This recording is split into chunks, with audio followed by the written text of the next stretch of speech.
Estudando o Evangelho segundo o Espiritismo. Um estudo sequencial da obra O Evangelho segundo o Espiritismo de Allan Kardec. Essa é a nossa forma de transmitir esperança, conhecimento e alegria.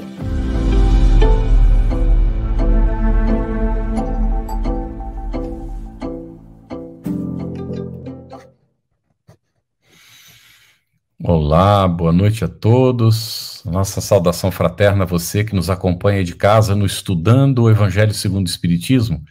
As nossas boas-vindas à Luziane, as nossas intérpretes que nós vamos apresentar em seguida. Também ao nosso querido Simão Pedro e a Denise Lino. E vamos então apresentar a Luziane, que todos já conhecem, né? Ela é colaboradora, trabalhadora da Mansão do Caminho, evangelizadora e também colaboradora do Centro Espírita Sem Fronteiras, além de outras atividades. Isso aqui é um pequeno resumo, né? E temos aqui também a Tainante Num, intérprete de Libras do GES, Grupo de Estudos Surdos Espíritas, e Eliane Carvalho, também do GES.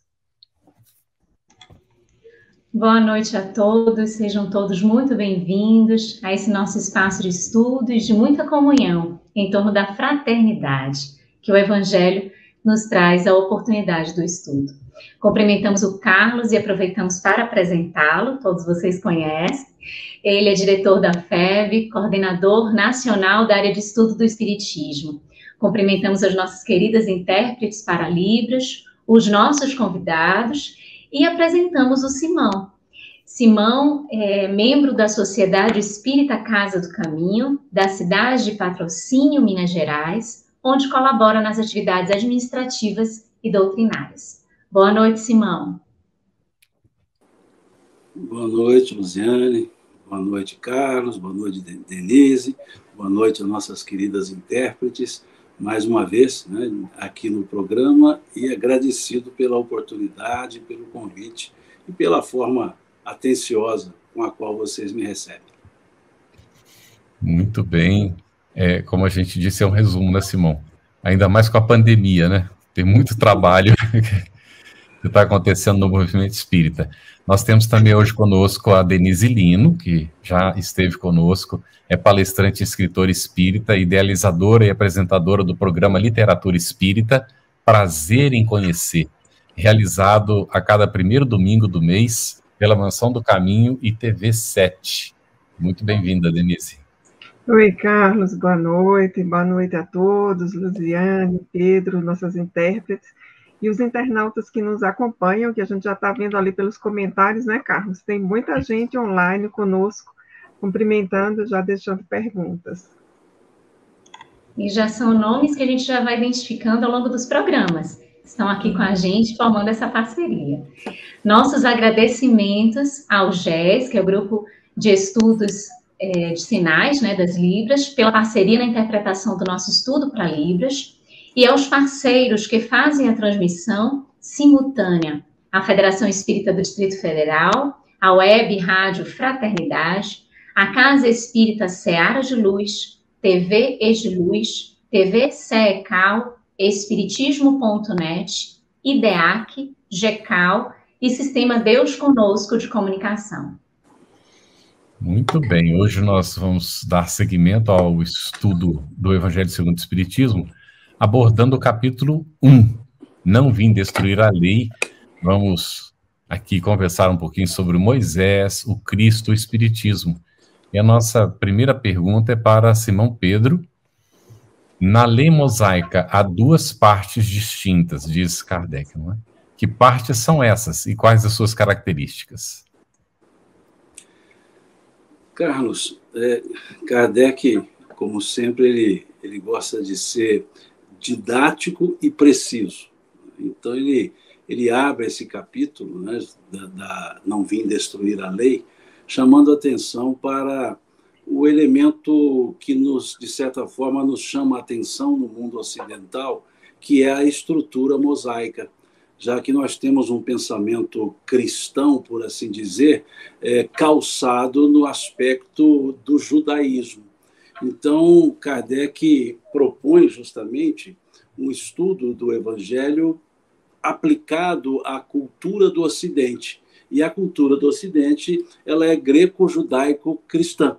Então, por isso, ele faz alusão a essa ideia de Moisés, até colocando-o como uma das revelações. Não quer dizer que o que Moisés trouxe, outros não teriam falado antes dele. Não quer dizer que a estrutura do Código Mosaico não tenha similar, anterior a ele até mesmo, como nós vemos no próprio Código de Hammurabi. Então, a gente precisa perceber por que Kardec opta em trabalhar com Moisés, porque é essa característica, eu diria, essa é a epistemologia do pensamento ocidental. E, assim sendo, ele então nos diz que essas duas partes seriam aquilo que ele chamou de lei de Deus, ou lei divina, e a lei civil, ou lei humana, dizendo que o que caracteriza a lei divina é o que caracteriza o próprio Criador, ou seja, o Criador ele é imutável. Portanto, tudo que dele deriva tem que trazer essa natureza, imutabilidade. Então, ele diz que as leis divinas elas são imutáveis, elas são perenes. Podem até ser contraditadas pelas leis civis, mas elas continuarão existindo. Então, elas são perenes, podem não ser aplicadas por interesses ou desinteresses, mas elas são perenes, elas são leis que não caem em desuso. Imaginemos, um dos mandamentos, não matarás. Pode até existir uma lei humana dizendo que pode matar, mas se matar, alguém entristecerá com isso. Por mais que possa existir uma lei que permita o roubo, e lá no decálogo está, não roubarás, se existir uma lei dizendo pode roubar, alguém ficará em prejuízo. Então, a lei divina, ela tem uma aplicabilidade natural, e ela não deixa de existir por leis humanas que queiram abafá-las. É como uma lei da gravidade, uma lei natural. Por mais que digamos, não existe gravidade, se eu saltar, eu cairei, porque ela vai ser aplicada. Então, essa é a característica que Moisés dá às leis de Deus, às leis divinas, ou seja, a imutabilidade, a perenidade. E, por outro lado, a lei civil, ele diz que elas são sempre em conformidade com os costumes de um dado povo em um dado momento, e que elas são mutáveis, elas sofrem transformações em função daquilo que no direito nós chamamos de fatores reais de poder. À medida que os fatores reais de poder vão se alterando, as leis aplicáveis, as leis civis, as leis humanas também vão se alterando. Então, essa mutabilidade é justamente em função da mutabilidade evolutiva da própria sociedade. E as leis podem ir se modificando.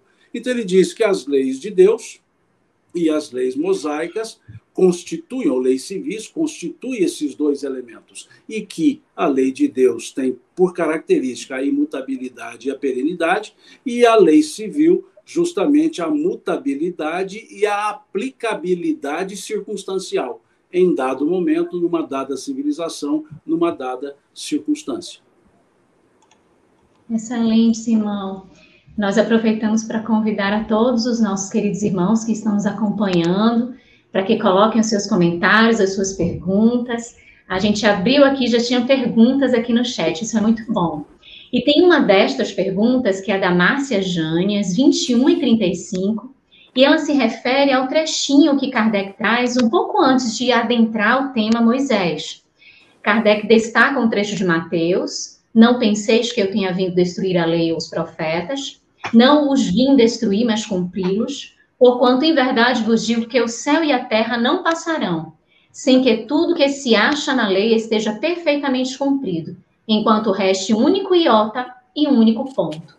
E aí a Márcia Jane pergunta, Simão, o que seria iota no texto? Fiquei confusa, pois nunca ouvi esse termo. É porque Kardec optou em usar uma forma latina para a letra. O J, ele é pronunciado como I. Então, quando você tem o J na língua latina, você pronuncia como I. Por isso é que vem a corruptela do nome Iavé, das pessoas chamarem de Javé, ou chamarem-no por Jeová. É pela característica da latinidade do ideograma hebraico. Porque o ideograma hebraico ele é trazido como J, a primeira letra, que seria o Y. Então, ele coloca J, e como o som é I, então ficou Iavé. Então, quando se diz nenhum iota, é a forma de se colocar no alfabeto latino aquilo que é o mínimo ponto possível. O J significa o minúsculo, o mais simples, o menor possível. Então, nós diríamos, se fôssemos abrasileirar, nós diríamos assim, sem que nenhuma vírgula deixasse de ser cumprida, porque é justamente o que significa o iota, essa vírgula, né? esse sinal gráfico de continuidade, mas usou a expressão latinizada para iota, que é o J, que é a vírgula, né? Então, ou seja, sem que nenhuma vírgula deixasse de ser cumprida. Perfeito. Logo depois desse trecho, vem Kardec abre com Moisés, e aí faz essa parte que Simão esclareceu para a gente antes, sobre as duas partes distintas, né? E depois ele adentra com o elenco dos próprios 10 mandamentos. E aí, no primeiro deles, quando ele coloca o trecho do primeiro mandamento, tem uma nota de rodapé. E aí a gente queria que a Denise trouxesse para a gente, por favor, o que há nessa nota de rodapé e qual a relevância desses comentários que aí se encontram. Ok, Luziane, essa observação é muito importante, não é? Para quem estiver nos acompanhando e estiver com o Evangelho segundo o Espiritismo, acho importante destacar que essa nota de rodapé está na tradução do Dr. Guilhom Ribeiro, que é uma das traduções que nós temos do Evangelho segundo o Espiritismo, inclusive pela casa editorial da FEB. As outras traduções não tem, mas essa nota de rodapé do Dr. Guilhom Ribeiro, ela é muito importante, porque mostra o nível de tradução que ele fez, o conhecedor da língua portuguesa, e também o conhecedor de traduções do Novo Testamento, do Velho Testamento. Na nota de rodapé, ele nos faz observar que Kardec fez o trabalho essencial ao recolher do primeiro mandamento a parte moral, ou seja, a parte essencial, como é propósito de todo o Evangelho segundo o Espiritismo. A nota vai nos dar conta do detalhe que segue no texto do Novo Testamento, e quem quiser comparar vai lá no primeiro livro da Bíblia, que é aquele que vai se referir ao fato de Deus, né, ter sido anunciado como grande, poderoso, zeloso, e que punia a iniquidade dos filhos na terceira e na quarta geração. Então, o Dr. Guilhom Ribeiro vai fazer uma análise que é tradutória mesmo aí, e é uma análise tradutória linguística e com base no conhecimento espírita do princípio da reencarnação, dizendo que a melhor tradução não é na terceira e na quarta geração, mas até a terceira e a quarta geração, porque nesse novo mandamento está implícito o fundamento da reencarnação, e a gente só entende bem esse primeiro mandamento quando a gente entende o princípio da reencarnação. Eu diria, Luziane, para quem está nos acompanhando, chegando agora no estudo, para focalizar no mandamento e no texto que Kardec traz depois como comentário. Essa nota é relevante, é importante, mas ela não é decisiva para a compreensão do texto. Muito bem.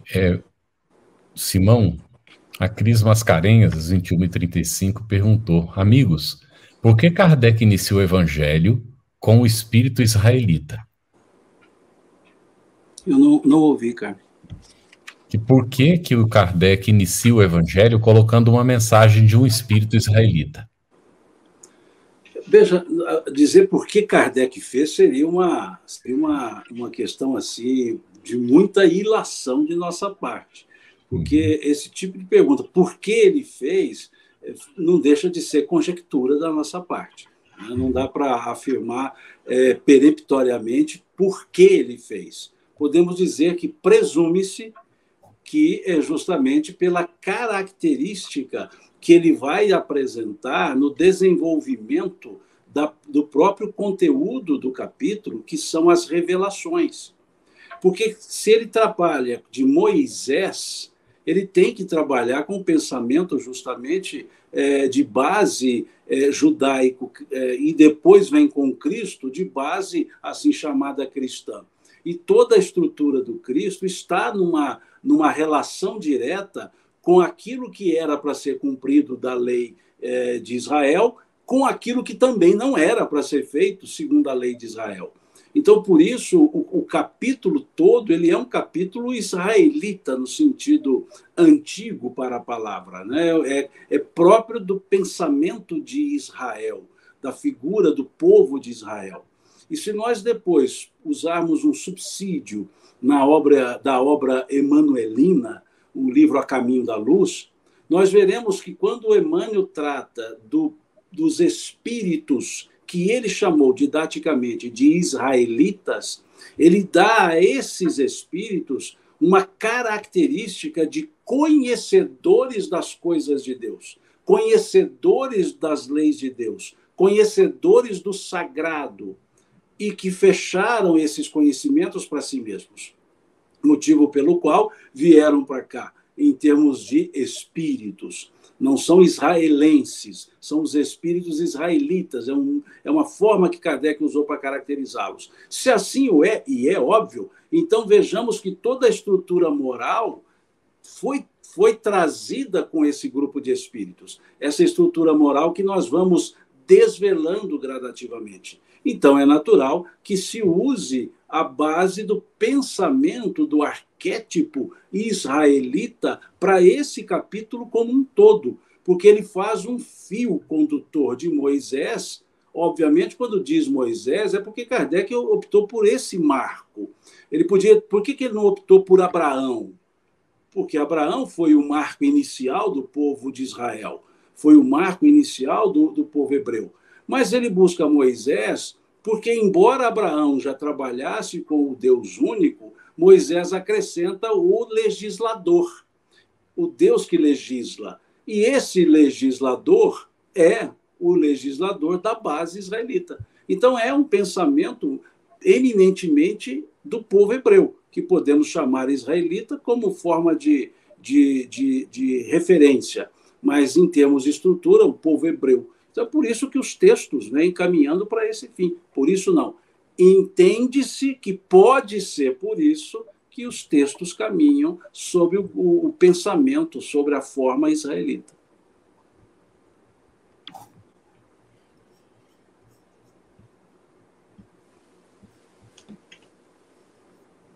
Lu? Uma pergunta para Simão agora, Carlos? Sim, foi para Simão. Aqui, agora é a da Denise. A gente não vai abordar aquele item 3? Já foi. Ah, tá, tudo bem. Vamos lá, então. Vamos, Denise. Mas o papel de Jesus, aí a gente já está no Cristo, né? Depois que Kardec traz a abordagem de Moisés, e aí ele traz os 10 mandamentos, ele passa para o Cristo, para fazer a abordagem em relação a Jesus. E aí tem um trechinho que é logo no item 4, e que aborda assim: mas o papel de Jesus não foi apenas de um legislador moralista, diz Kardec no item 4. Poderia comentar o que há no mencionado item? Isso, Luziane, acho que você nos situou muito bem, né, fazendo essa transição aí, no início do capítulo 1 do Evangelho segundo o Espiritismo, da apresentação dos 10 mandamentos e, na sequência, passando para essa apresentação aí do Cristo. E aí, nesse item 4, nós temos um texto de Allan Kardec, que eu acho que talvez a gente pudesse até aqui fazer uma espécie de um parêntese, Carlos e Luziane, porque é o primeiro capítulo do livro que a gente está estudando. Eu não sei se nas lives anteriores a gente já disse para os internautas que esses capítulos, de um modo geral, não todos eles, vão estar organizados basicamente em 3 partes. Aquela citação inicial, que é do Novo Testamento, os comentários de Kardec e as instruções dos Espíritos, que é a 3ª parte. Tanto que essa pergunta anterior que o Carlos respondeu sobre um espírito israelita é uma mensagem que vem no capítulo 1, na seção Instrução dos Espíritos. E aí nós estamos agora na seção anterior a esta, que é a seção de textos do codificador, E aí sim, no item 4, ele apresenta o Cristo, né, à luz do Espiritismo. Vamos aqui compreender que a gente tem como arcabouço já todo o livro dos Espíritos, né, nos antecedendo aqui, em especial a questão 621, sobre o fato de Jesus ser o espírito mais evoluído que já veio à Terra para servir de guia e modelo. Então, Kardec nos traz aqui que o papel de Jesus não foi de fato de ser um simples legislador e moralista, mas foi o de dar cumprimento às profecias que lhe anunciaram o advento e a autoridade que lhe vinha da natureza excepcional do seu espírito e da sua missão divina. Então, esse finalzinho a gente já entende por aquela questão do Livro dos Espíritos que eu me referi ainda há pouco. Mas sobre as profecias em relação a Jesus, nós temos diversas profecias que o mestre trouxe, mas sobretudo aquelas anunciadas pelo profeta Isaías. Nós vamos perceber isso ao longo de todo o Novo Testamento. E eu lembrei aqui, Luziane, especificamente de uma anotação que está no Evangelho de João, capítulo 9, bem no início ali, nos primeiros versículos, acho que até o 5 ou 6, quando apresentam a Jesus o cego de nascença, que não era mais uma criança nem um menino, mas era um homem adulto. E Jesus cura esse cego. E a pergunta que fazem, né, é se era aquele jovem ou os seus pais que haviam pecado para que ele houvesse nascido cego, ou seja, a noção da punição. E a resposta de Jesus, que é muito importante, que traz uma profecia, Jesus vai dizer que nem ele, o jovem, nem os seus pais, mas isto se deu para que as obras de Deus se manifestassem, ou seja, que era uma profecia de que ele estaria ali para fazer aquela cura. Então, aquela família tem um contexto muito especial, que é o de, em enfrentando aquela dificuldade, aquela provação, ser um instrumento probatório, digamos assim, da presença de Jesus como o esperado, como o enviado, e usando aqui o vocabulário espírita como governador da Terra. Então, Kardec nos traz isso. Jesus não é um simples legislador, ao contrário de Moisés, né, que o Simão nos antecedendo explicou tão bem. Jesus vem para um outro aspecto, que é o da vivência da lei de justiça, de amor e de caridade. Muito bem. Simão, talvez, né, aí você decide, se quiser comentar o item 3, que a Luziane fez referência anteriormente, porque aí vai falar sobre o Cristo, né? Kardec faz um comentário. Você quer comentar alguma coisa? Pois não, eu só obedeço. O que você mandar fazer, eu estou cumprindo aqui, Carlos. Bom, essa estrutura, né, veja, ele fala a Moisés, aí vamos entender, Moisés é o Israel, aí pode colocar os profetas, os juízes, é aquela ideia da regra de Israel. Quando ele traz Jesus, ele está trazendo um outro momento. Jesus era hebreu. Né? Jesus era hebreu. Se era judeu, era galileu, é discutível, mas que ele era hebreu, era. Né? O hebreu são todos. Então, ele tinha a cultura hebraica. Eles tinham o conhecimento, bem colocado aqui pela Denise, de toda a estrutura da lei mosaica. Mas a figura do Cristo, e é interessante porque ele começa a sua pregação dizendo: eu não vim destruir a lei, mostrando esse conhecimento da lei. É interessante que Jesus só começa a pregar, nós podemos ver isso no capítulo 4 de Mateus, Jesus só começa a pregar quando ele fica sabendo que o João Batista estava preso. Até João, enquanto o João pregava, Jesus não falava nada. Ele ficava apenas ali aguardando, ou seja, não era o momento dele. Então diz o evangelista Mateus, sabendo Jesus que João estava preso, começou a pregar e a dizer: arrependei-vos, pois o reino de Deus está próximo. E nessa ideia de pregação, ele não iria contrapor o principal elemento da cultura israelita, a lei mosaica, a lei judaica, porque Jesus não era contraventor. Ele nunca foi um contraventor. Então ele disse: eu não vim destruir a lei, mas dar-lhe o seu verdadeiro cumprimento. Porque a ideia do Cristo não era mais teorizar, era praticar. E ele veio demonstrando como praticar essa lei. E não muda nenhum iota, ou seja, não muda nenhuma vírgula daquilo que era uma estrutura divina na lei. Mas quando se tratava da lei civil, pela sua característica de circunstância, ou seja, aplicado num tempo, num espaço, num povo, Jesus vai rever esses pontos da lei de Moisés que não eram mais aplicáveis. Já havia decorrido um grande tempo, então ele já começou a chamar a atenção e a reformular.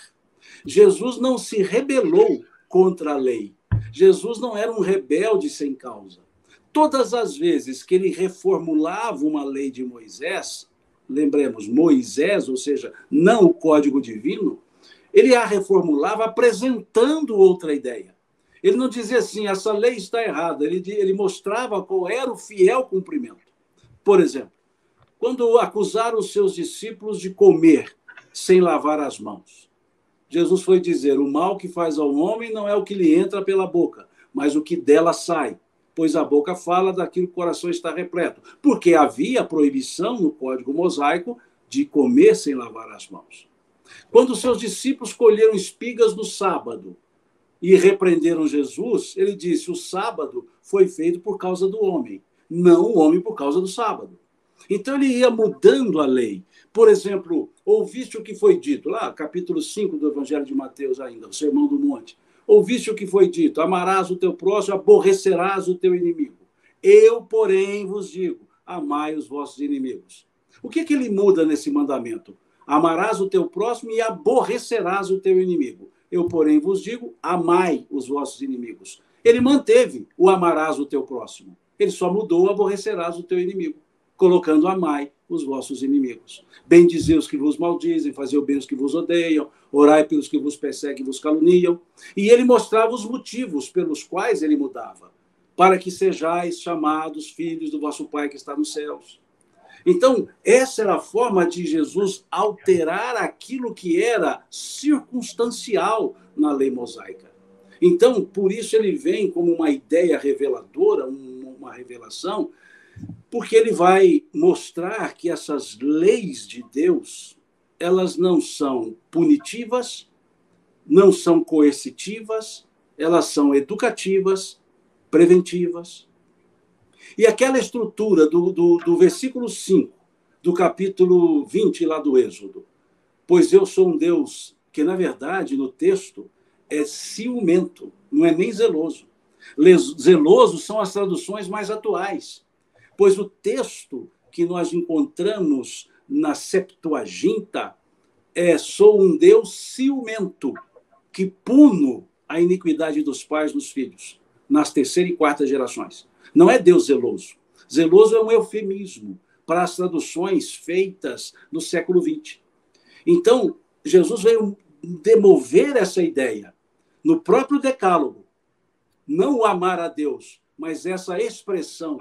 Porque o primeiro item do Decálogo, ele é um enunciado para depois apresentar o item. Eu sou o Senhor teu Deus, que tirou do Egito, da casa de servidão, não terás diante de mim nenhum outro Deus, nem a ele prestarás culto, pois eu sou um Deus ciumento, que pune a iniquidade dos pais nos filhos. Então, essa versão Jesus tira, essa feição, e traz a ideia do Deus bondoso. Ele não vai chamá-lo de El Shaddai, Senhor Todo-Poderoso. Ele vai chamá-lo de Abá, Papai. Então, ele revela uma outra feição. Então, essa é a figura do Cristo, que mantém inalterada a lei divina e altera profundamente as leis que eram civis e leis que precisavam sofrer as alterações pelo próprio decorrer, pela própria evolução daquela sociedade. Algumas perguntas sobre a terceira e quarta gerações, sobre pecado, já foram contempladas aqui, tanto pela Denise quanto pelo Simão. E a gente tem uma pergunta que está aqui pela Andréia Henriques, a 21 e 48. O Simão até citou o sábado, e aí ela faz a seguinte pergunta: por que santificar o sábado? E aí, Denise, por que santificar o sábado? Daí nós temos uma longa história, acho que a gente gastaria uma live só para trazer aqui os aspectos culturais disso tudo, mas eu vou tentar ser bastante sucinta, não é? Guardar o sábado tem a ver com a instrução, com a memória de que o mundo foi criado em 7 dias, que Deus descansou no último dia, e que se ele fez isso, essa ação, em alguma medida, ela deve ser respeitada, deve ser imitada, deve ser repetida pelos homens, né? Então, ela tem essa vinculação, digamos assim, que é de uma história religiosa, de uma história que é cultural, de um povo, e ela tem também uma vinculação com aquilo que a sociologia nos explica, com a própria organização do trabalho, a distribuição de tarefas internas entre o grupo. Então, o guardar o sábado para esse grupo ao qual Jesus se referia, que eram seus principais interlocutores, os interlocutores diretos, tem muito a ver com uma repetição, né, na medida da dimensão humana, da condição divina, segundo a narrativa, de que Deus teria descansado no último dia. O que nós perguntamos é se Deus precisa descansar, né? Essa aqui é a pergunta. Nós humanos, sim, mas que Deus precisasse descansar aí é uma outra história, é a nossa interpolação, a nossa alegoria, né, diminuindo Deus e o colocando na nossa horizontalidade, na nossa dimensão. Não sei se o Simão gostaria de completar, porque ele tem muito mais leitura de cultura judaica do que... Não, de jeito nenhum. Eu estou lembrando aqui o seguinte, bem colocado, Denise, eu estou lembrando outra frase do Cristo, quando ele diz assim: meu pai trabalha até hoje, isso, e eu trabalho também. Isso. Não dá para conceber inatividade no Criador, né? E, por decorrência, em quaisquer outros seres, porque o descanso é fazer outra coisa. Então, nesse sentido, né, muito bem colocado, esse guardar o dia de sábado, na verdade, a expressão adequada seria santificar, né? Santificar o dia de sábado é uma expressão para as pessoas, né? É um momento de render graças, né? Por isso que, no nosso caso, né, domingo significa, em latim, né, significa dia do Senhor. Então, passou para o domingo por uma questão pura e simplesmente de calendário, né? Mas a lógica é a mesma, é tirar aquele dia para pensar em Deus, para se ligar a Deus numa forma exclusiva, numa forma reverencial, numa forma contemplativa, e isso está presente em diversas religiões. Alguns na sexta-feira, outros no sábado, outros no domingo, e se somarmos as 3 religiões, nós temos um fim de semana esticado, né? Você pega a sexta para um grupo de religião, você pega o sábado para outro grupo e pega o domingo para outro grupo. Então, se você assim quiser ser polirreligioso, você escolhe os 3, você vai guardar 3 dias, né? Mas a ideia é muito bonita, porque a ideia é o momento de parada. É o momento de parar para perceber que a vida nos foi dada. E é um ato de reverência. Como hoje, por exemplo, né, nos Estados Unidos, o Dia de Ação de Graças. É um dos feriados que o país para. Para mais do que os outros, do que Natal, porque é aquele dia de ação de graças, característica da cultura protestante, de dar graças a Deus. Então, o sábado, o domingo ou a sexta, dependendo da cultura religiosa, é esse momento de dar graças a Deus, de santificar, né? De tornar santo, tornar sério. E hoje, com a cultura consumista, né, que nós temos, e até consumerista que nós temos, essa relação ela perdeu espaço. Virou um dia de descanso, mas assim, para descansar só.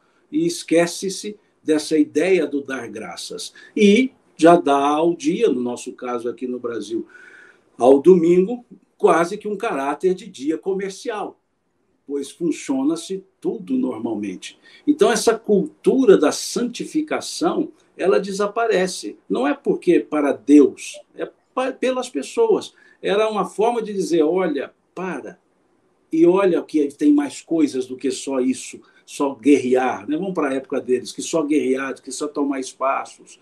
e existe um momento para pensar no Senhor, né, para pensar no Criador. Então, por isso é que vem essa ideia do santificar, naquela época, o sábado. E Jesus dá uma outra demonstração sobre isso também, quando ele vai dizer: quem de vós, se porventura perder uma ovelha em dia de sábado, não vai ao encontro dela, e quando a encontrá-la, não volta sorridente. Se vós que fazeis isso a uma ovelha, quanto mais não vale um homem? Porque ele havia sido acusado de curar um homem no dia de sábado. E dia de sábado não podia fazer isso, não podia fazer esforço. Então ele curou uma pessoa, era um grande esforço. Então ele disse: mas vocês saem para buscar uma ovelha e carregá-la no ombro, quanto mais não vale um homem? Veja como ele vai mudando os sentidos, mostrando os elementos mais profundos, né? Então esse guardar, vamos lembrar bem, nós podemos transformar em sábado todos os minutos da nossa vida quando nós quisermos render graças ao Senhor da vida. Muito bom. O Daniel Rosa de Assis, 21:43, Simão, ele botou: Moisés foi a revelação de Deus no que é legal. Jesus, a lei do amor de Deus, do que é moral. E o Espiritismo veio trazer o código das leis divinas, de tudo que é legal e moral, a nos salvar. E aí a gente aproveita e liga isso ao que é comentado por Kardec no item 5 deste capítulo 1 sobre o Espiritismo. Dá para conciliar essas duas coisas? Por favor, Simão. O Carlos, eu acho que eu estou com um problema na internet, está intercortada a fala. Está dando... Está falando e está cortando aqui. Isso. Vamos ver. Aqui, às 21h43, o Daniel Rosa, ele coloca: Moisés foi a revelação de Deus no que é legal. Tudo bem aí? Tá. Aí depois, Jesus, a lei do amor de Deus, do que é moral. E aí ele diz: e o Espiritismo veio trazer o código das leis divinas, de tudo que é legal e moral, a nos salvar? É a pergunta dele. Entendi. E aí eu creio que dá para unir com o que Kardec coloca sobre o Espiritismo no item 5, não? Vamos lá. Vamos de trás para frente. O verbo salvar, ele não poderia, não deveria ser conjugado de fora para dentro. Teria que ser pronominal. Eu me salvo. Tu te salvas. Ele se salva. Porque a ideia do espírita não é de algo nos salvar. Isso. É de um ensino que nos liberta. E nós nos salvamos. Ou seja, é um ensino libertador. Liberta consciências. Liberta do peso, do guante, por exemplo, do pecado, mostrando elementos de reparação, como vemos lá no artigo 16, no artigo 17 do Código Penal da Vida Futura, lá do capítulo 7 do livro Céu e Inferno. Então, é bom que nós observemos esse aspecto. Jesus nos deu um código de libertação. Ele nos liberta dessas amarras que nos impede de agir pelo livre-arbítrio. Então, a doutrina espírita, a doutrina do Cristo são libertadoras. Moisés, nós temos que primeiro também avaliar que todo o ensino ele tem que estar em conformidade com a capacidade intelectiva de quem busca-o, que é aquilo que encontramos no capítulo 3 do livro Eclesiastes, quando fala-nos do tempo apropriado. Né? Todas as coisas têm o seu tempo e para cada ocupação chega a sua hora. Então, quando Moisés traz essa revelação de Deus, ele traz a revelação de um Deus justiceiro, de um Deus cujas leis eram leis punitivas, e que, por serem punitivas, nós deveríamos viver amedrontados, com medo de errar, porque seríamos punidos. Mas essa era a forma que seria aceita, que seria respeitada para aquele povo belicoso. Por isso, Deus tinha que ser o Elohim, tinha que ser o Senhor dos Exércitos, para que mostrasse força. Então, nós dizemos, aliás, Kardec diz que Moisés foi a revelação da justiça, a revelação daquele Deus que faz justiça, mas que faz justiça sem a soberana bondade. só a soberana justiça. Jesus, Kardec nos coloca, e Emmanuel reforça, como revelação do amor. Porque ele veio mostrar que todas essas leis, elas podiam se resumir em um só substantivo: amor. Quando ele foi dizer do amar a Deus e ao próximo, ele foi dizer, desses 2 mandamentos dependem toda a lei e os profetas. Ele resume no amar toda a lei. E quando fala toda a lei, Levítico, Deuteronômio, as leis esparsas lá contidas no Êxodo, o Decálogo, tudo estaria em apenas amar. Desses 2 mandamentos depende a lei e os profetas. O que é a lei? O que são os profetas para a cultura judaica? Os elementos fundamentais.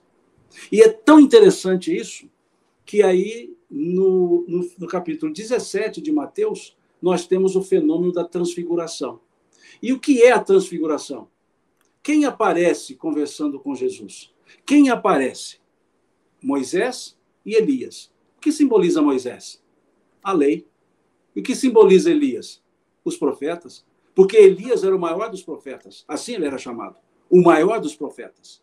Então, vejamos, a lei e os profetas, disse o Cristo, desse mandamento amar, depende a lei e os profetas. E aparece para Jesus, Moisés, a lei, Elias, os profetas, e Jesus, o amor. Então, ali, junto com o amor, a lei e os profetas. Essa transfiguração, ela é um fato, mas revestido de alto simbolismo, de enorme simbolismo. Ela precisa ser linkada a essa fala do Cristo. Desses 2 mandamentos depende a lei e os profetas, amar a Deus e ao próximo. E ali ele se mostra, aqui está o amor, aqui está a lei, aqui estão os profetas. Ou seja, estão os profetas, Elias, Moisés. E por isso, revelação do amor com a moral. A moral do Cristo, que já fala do Deus soberanamente justo e bom. Então não é mais só justiça, é amorosidade, bondade.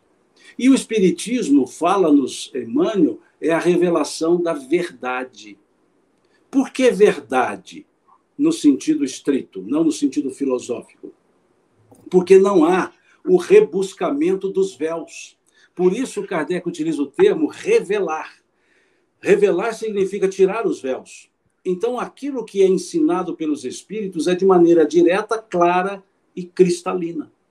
E não há nenhuma alegoria parabólica, é o ensino direto. Como nós vemos no capítulo 16 do Evangelho de João, a partir do versículo 34, 35, nós veremos ali Jesus dizendo, falando das parábolas, ele diz assim, chegará o dia em que não mais falarei por parábolas, e nesse dia entendereis tudo. Veja, não falarei mais por parábolas. Pedireis ao meu Pai em meu nome, e já não mais vos digo que eu rogarei ao Pai por vós, pois o Pai é o mesmo.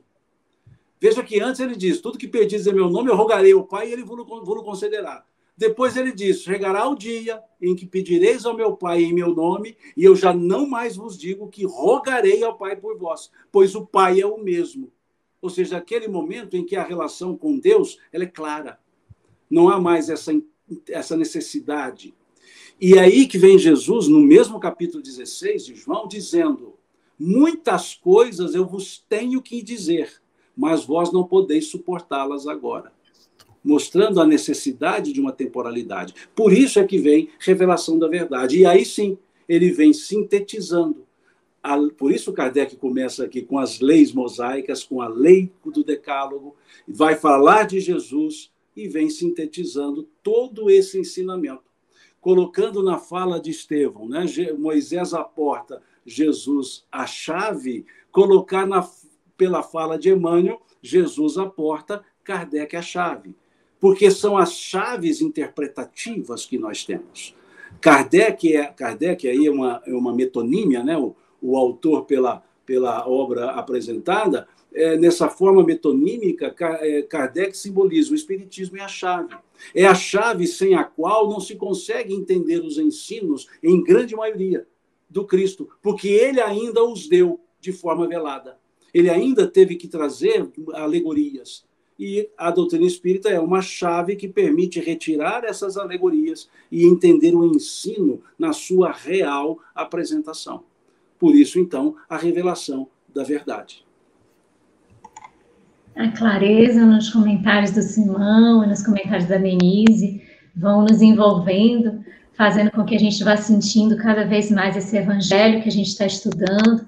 E aí a participação de todos vocês, como isso é muito especial, que a gente vai construindo esse momento juntos. Tem muitas interações, muitos questionamentos, e a gente vai caminhando aqui dentro desse aspecto do espiritismo, o item já Kardec vem colocando nesse primeiro capítulo, ele começa por Moisés, como Simão abordou, traz o Cristo, e aí vem trazer o Espiritismo, que é essa abordagem que Simão já iniciou. E aí tem mais 2 itens, né, nesse trecho, que são os itens 6 e o 7. E aí no 6º tem assim, o Espiritismo é a terceira revelação da lei de Deus. Poderia explicar este item, Denise, mas também já explicar o 7º, por favor? Uhum. Felizmente, o Simão já fez aí toda a pavimentação da nossa estrada, né, nessa última resposta que ele nos trouxe, e isso foi muito importante para nós entendermos essa relação de continuidade, né? Então, a primeira revelação que vem através de Moisés tem essa característica de legislar, de trazer princípios de justiça, princípios de organização, que são extremamente importantes e que tiveram e que continuam tendo um papel muito importante. Tanto que Jesus retoma, né, e vai expressar a sua relação com a lei, e o Espiritismo não vem destruir a lei. Isso é muito importante que seja dito, e por isso Allan Kardec intitula esse primeiro capítulo Não Vim Destruir a Lei. É extremamente importante nós observarmos como Kardec coloca o Espiritismo como essa doutrina que vem dar continuidade, porque vem trazer novamente, reapresentar, explicar a mensagem de Jesus nessa direção aí da verdade que o Simão colocou para nós ainda há pouco. Então, o Espiritismo vai nos falar exatamente dessa relação nossa no mundo material com o mundo espiritual, mas, diferentemente de outras doutrinas, não é uma doutrina que está personificada. O seu surgimento deu-se em vários lugares da Terra, e a Allan Kardec coube esse papel que nós chamamos de codificar, ou seja, de tornar didático, de organizar, de nos encaminhar no raciocínio, que nos facilita extremamente ver essas continuações entre aquilo que Moisés trouxe, a vivência do amor que Jesus nos trouxe, e o Espiritismo nos trazendo a fé raciocinada. Isso é bastante importante que se destaque. Quanto ao item 7, Luziane, ele é um item tão curtinho, é um item de um parágrafo, que eu acho que vale a pena ler, para quem estiver nos acompanhando aí com o livro aberto, né? Então, nós estamos no capítulo 1, no item 7 do Evangelho segundo o Espiritismo.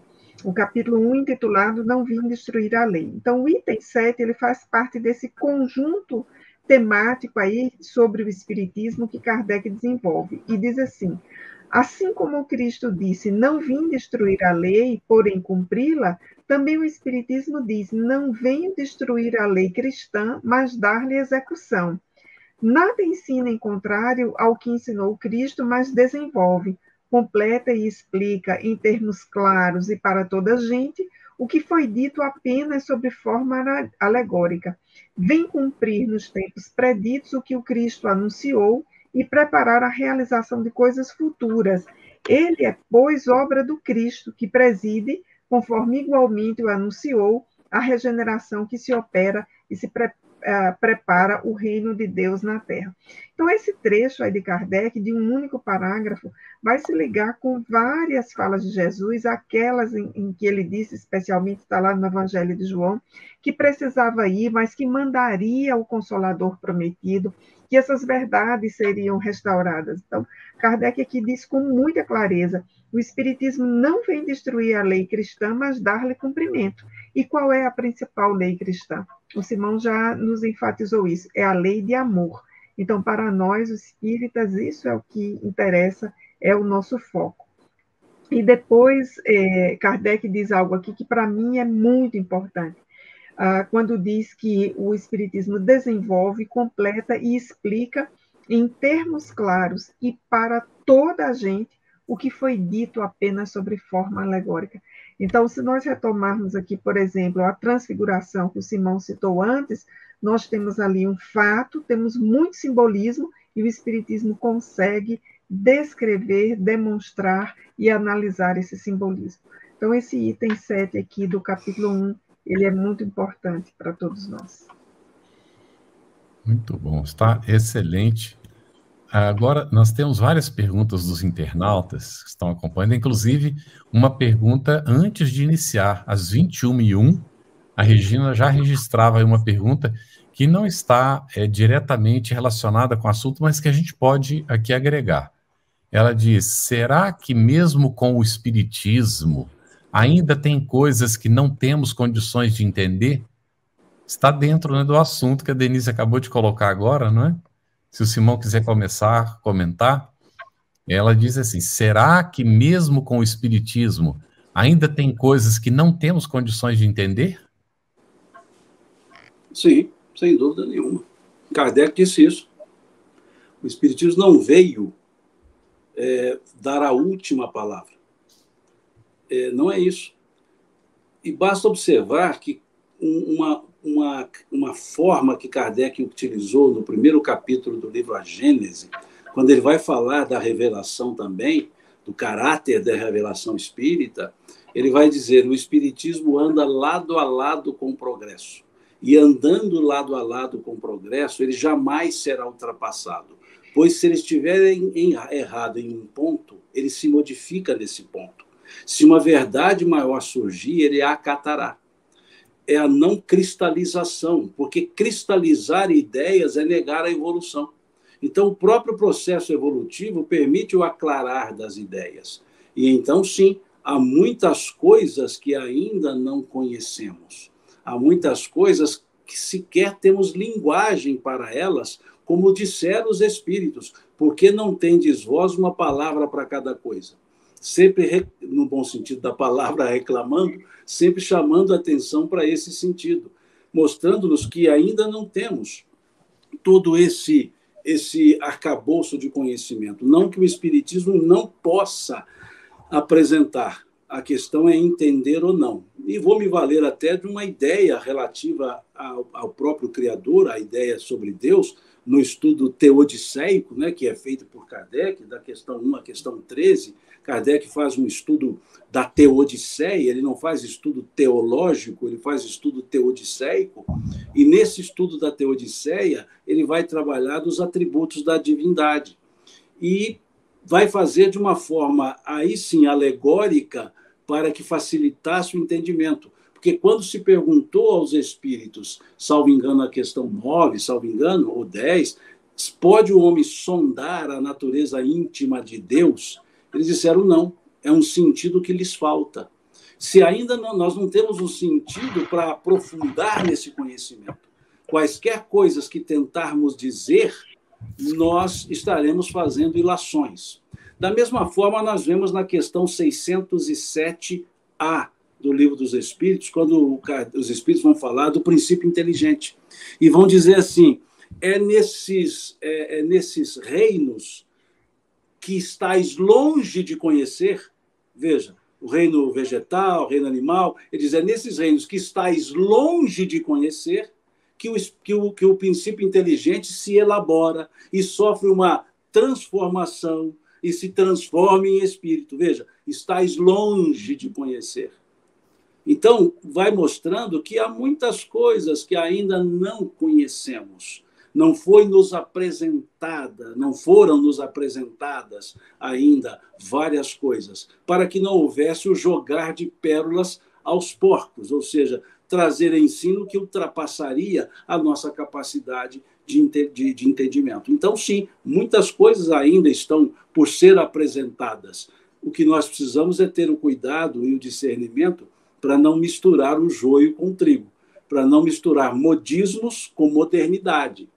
A modernização acontece, mas cuidado com os modismos, que muitas vezes surgem. Muitas coisas ainda serão ensinadas, mas nenhuma delas ficará contrária à base que foi trazida pelos espíritos nesse processo que nós chamamos kardeciano. A epistemologia do conhecimento espiritual não vai mudar. Agora, os conhecimentos podem ser ampliados. Denise, quer trazer algum comentário a esse respeito? Enquanto o Simão estava falando aqui, eu estava bem empevecida e eu lembrei da questão 20 do Livro dos Espíritos, que é uma questão que eu gosto muito. Eu sempre retomo essa questão. Kardec indagou: dado ao homem receber, sem ser por meio das investigações da ciência, comunicações de ordem mais elevada acerca do que lhe escapa ao testemunho dos sentidos?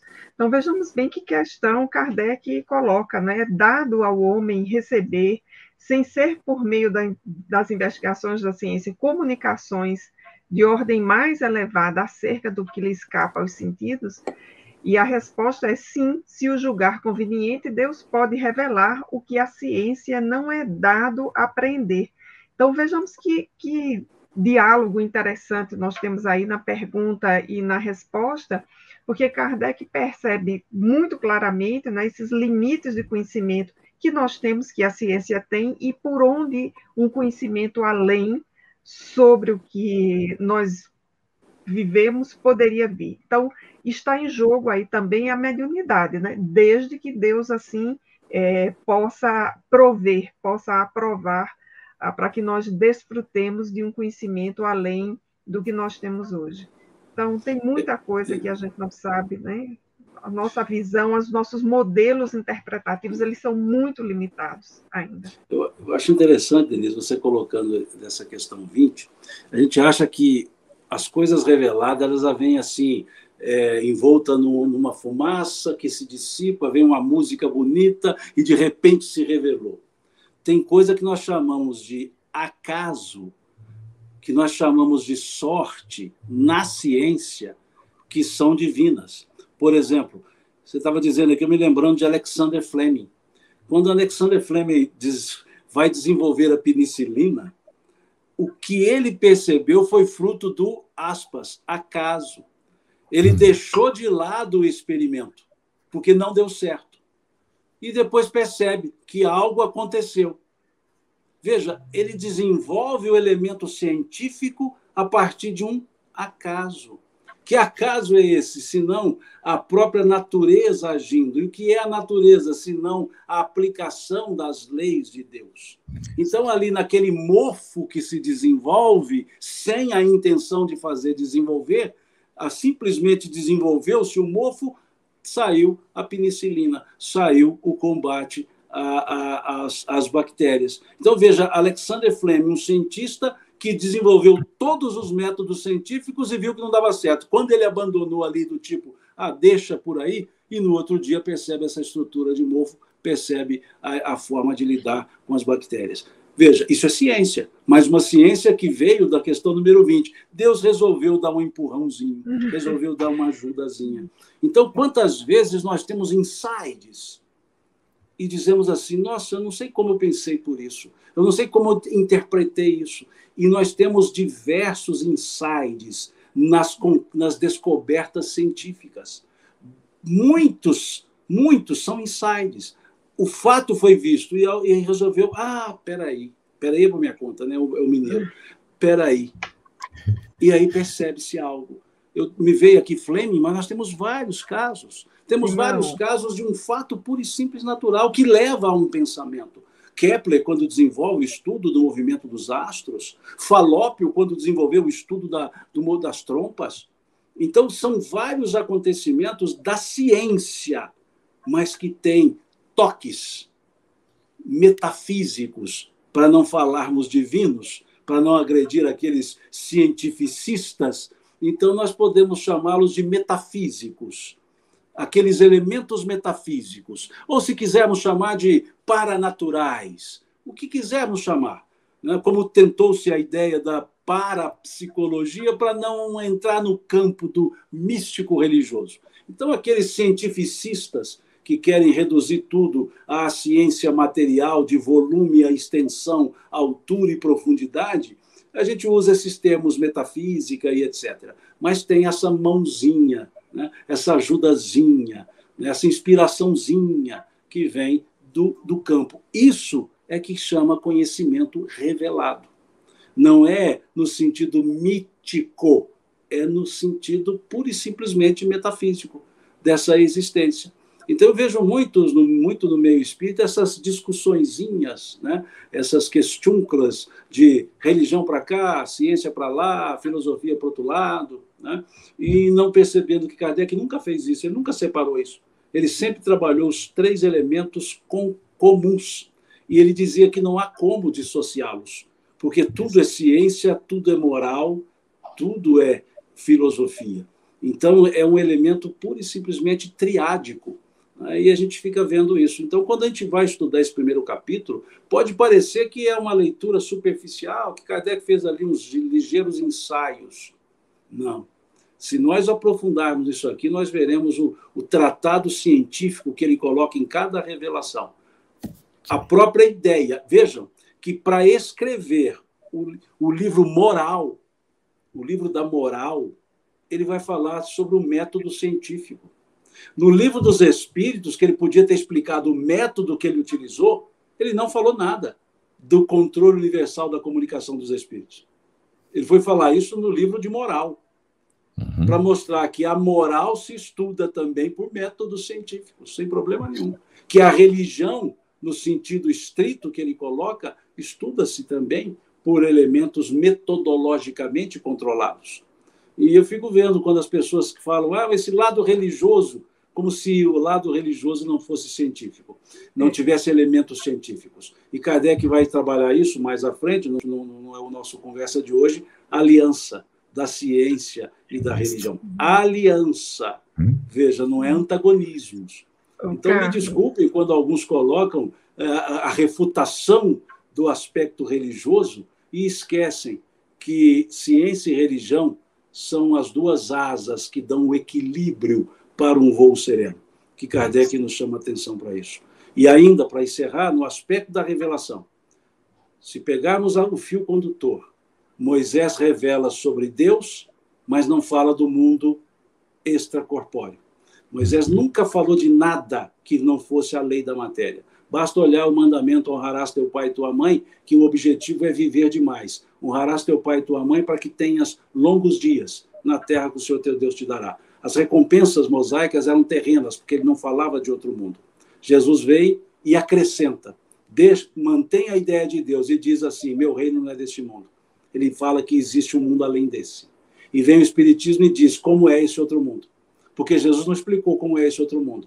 Jesus não explicou como são as moradas. Jesus não falou que há uma inter-relação constante entre eles. O Espiritismo vem e acrescenta isso. Olha, existe sim o outro mundo que Jesus falou e ele é assim, assim, assim. Veja como vai seguindo o fio condutor. Moisés fala de Deus, mas não fala do outro mundo. Jesus fala de Deus do outro mundo, o Espiritismo fala de Deus do outro mundo, e como é esse outro mundo e como se dá a relação entre eles. Então é muito simples, é muito tranquilo isso para esses digladios efêmeros aí de se é ou se não é. Dá para, aí, pelo que o Simão colocou agora, responde uma colocação feita, não é, de que pode parecer arrogante o Espiritismo se apresentar como terceira revelação, não é? Mas, na verdade, a gente vê essa sequência. O Espiritismo não se apresenta como terceira revelação, ele é a terceira revelação. Admitamos ou não, pensemos como quisermos pensar, não é? Mas ele dá a sequência, do jeitinho que o Simão acabou de explicar aqui. Ele dá a sequência e vai desenvolver o assunto, e Kardec vai deixar isso bastante claro para nós, não é? Mas eu até sugiro, Carlos, que dê uma lida do capítulo 14, 15 e 16 do Evangelho de João, e lá dá para se encontrar 9 características que Jesus dá ao novo Consolador, sem as quais ele não pode ser Consolador. Isto. Perenidade, relembrar, novos ensinos. Então, ali são 9 características que mostram a impessoalidade da ideia do Consolador. Então, não é uma questão de petulância, arrogância, não é isso. É uma questão só de percepção, de observar o que é ensinado. E não há como ter arrogância quando o elemento principal do ensino é a humildade e a solidariedade. Exatamente. Então, não é essa questão de arrogância, é uma questão de observação. E as outras ideias religiosas trouxeram grandes avanços, trouxeram grandes ensinos, mas se cristalizaram. Da forma que foi feita no ano 600, está até hoje. Da forma que foi feita no ano 900, está até hoje. Porque não se permitem. A evolução tem que parar, porque a religião não quer evoluir. E a doutrina espírita já faz o contrário. Ela sabe que a evolução é da lei. E ela também evolui, não em melhoramento de si mesma, mas em abarcar as explicações, as orientações, em função da própria evolução. Então, não há por que falar arrogância. Pode ser espíritas arrogantes. Aí é outra conversa. Isso. Aí eu não vou entrar nessa discussão, não, porque tem muita arrogância no ser humano. Mas não vamos colocar a atitude do ser humano nas questões espíritas. Tá? Eu até chamo a atenção, quem chamou a atenção foi Viana de Carvalho. Lá no livro Sementeira da Fraternidade, ele diz: o movimento espírita cresce e se propaga, mas a doutrina espírita permanece ignorada, quando não adulterada, na maioria dos seus postulados, ressalvadas as incontáveis exceções. Então, o que as pessoas fazem, problema das pessoas. O que elas fazem do espiritismo não faz o espiritismo ser. Kardec deixou claro, Projeto Espírita de 1868, o espiritismo não é solidário com aqueles a quem apraza dizerem-se espíritas. Ele só reconhece como seus adeptos aqueles que praticam seus ensinos. Então é preciso esse cuidado. Se a arrogância existe, não é do espiritismo, mas dos espíritas, dentre os quais eu me incluo. E aí, quando nós não compreendemos, né? Sim, Denise. Oi, Carlos. Eu queria trazer uma contribuição, uma discussão anterior que a gente estava fazendo sobre espiritismo e ciência, que é quase um iota nisso tudo que o Simão disse, mas só para destacar o quanto Kardec foi de vanguarda nessa relação de aliança com a ciência e a religião. Uma característica hoje que é defendida para todo cientista sincero é que ele usa a intuição. Veja, isso é o que está lá na questão número 20 do Livro dos Espíritos. Então, a intuição hoje ela é uma parte do método científico. O cientista ele precisa ter sensibilidade para lidar com a intuição da pesquisa que ele está realizando. E a outra coisa que Kardec fez, e que é um avanço em termos de ciência, é o método aí que o Simão se referiu, da universalidade do ensino dos espíritas, dos espíritos, aliás. Isso é quase que o parecer por pares hoje, que a gente tem na ciência.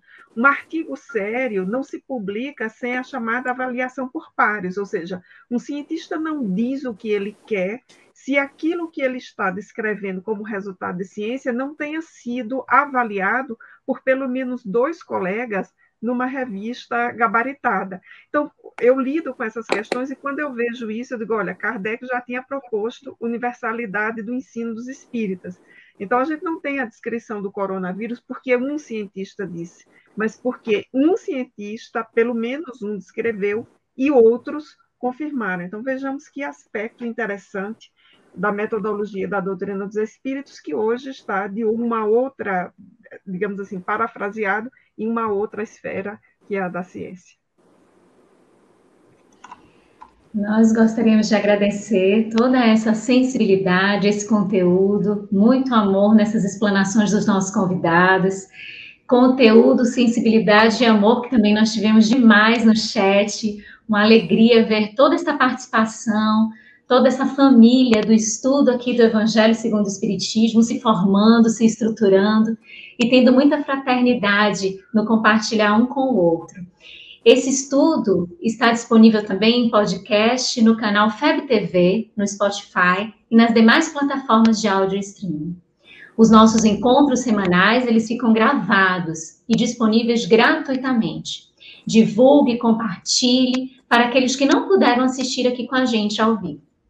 Se você tem dúvidas acerca do Espiritismo ou gostaria de ficar atento à programação do nosso estudo, acesse o nosso Telegram, @estudo_ESE_FebTV. Se você deseja encontrar todo o conteúdo do Estudando o Evangelho segundo o Espiritismo em um só lugar, acesse o www.febtv.com.br/estudo-ESE. E lá você vai encontrar as perguntas respondidas do Telegram, os encontros, materiais de estudo, o podcast e muito mais. E por fim, o convite que a gente sempre faz, que é a Padrinha FebTV, ajudando a manter este e outros estudos no ar, acessando febtv.com.br. Agradecemos ao Carlos por essa companhia e parceria, às intérpretes para Libras, a todos vocês, os nossos convidados, e já deixando o convite para o nosso próximo encontro, que os convidados já deixaram aqui a prévia.